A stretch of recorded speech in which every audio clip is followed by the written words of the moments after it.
Қайырлы күн көрермендер, менің арнама қош келдіңіздер.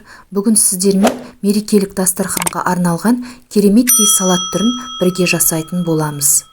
Ол үшін бізге ең алдымен қайнатылған жұмыртқа қажет.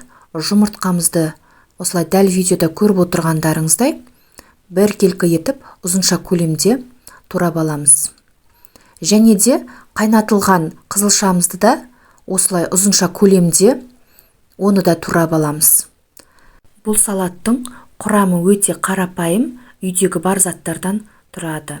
Ендігі кезекте барлық турап алған жұмыртқамызды, қызылшамызды, консервідегі жүгерімізді және де картофельный пайымызды, дәміне қарай тұзымызды, қалауыңызша укроп қоссаңыздар да болады.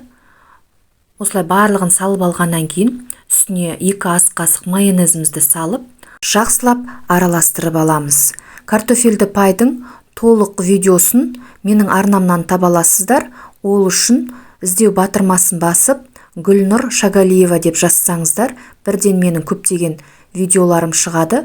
Осылай төменге жылжыта отыра картофельді пайдың видеосын көруге болады.